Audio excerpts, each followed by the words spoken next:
Hey guys, it's Eric, and today I'm going to tell you about my most recent purchase of this Friends of Hue outdoor switch from Senic, and I think you pronounce it Gira. What's great about this switch is that it does not require any batteries at all.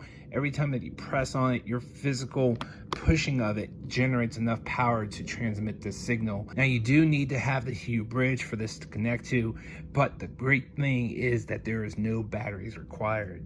Now one thing I did notice is that online it does look black and it looks smooth, but in reality this is more gray and it's definitely not smooth. You can see a lot of texture in the switch itself, unlike their indoor version, which is smooth. Not a huge issue, but I would have liked to know that it was more of a texture feel rather than the smooth that's shown in the photos.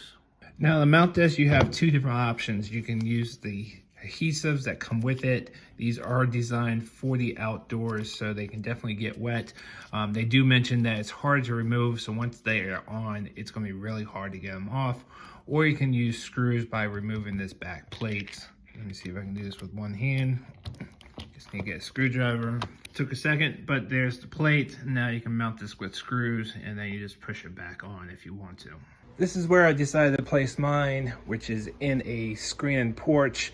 It might get a little wet when it rains, so you can see here when I press this up, that'll turn on the main light right there, and when I press it down, main light turns off. And then I press here, the deck lights turn on. Press down here, deck lights turn off, and that's all through HomeKit. And there's 4 different triggers. There's 2 up, 2 down. You can have like on and off, or a lot of smart home software, you can actually set up conditionals. So say, for instance, if this light is on, you can press it again to turn it off instead of having another trigger down here to turn it off. And when you do that, now you have 4 switches or 4 triggers. That way you can control 4 different devices.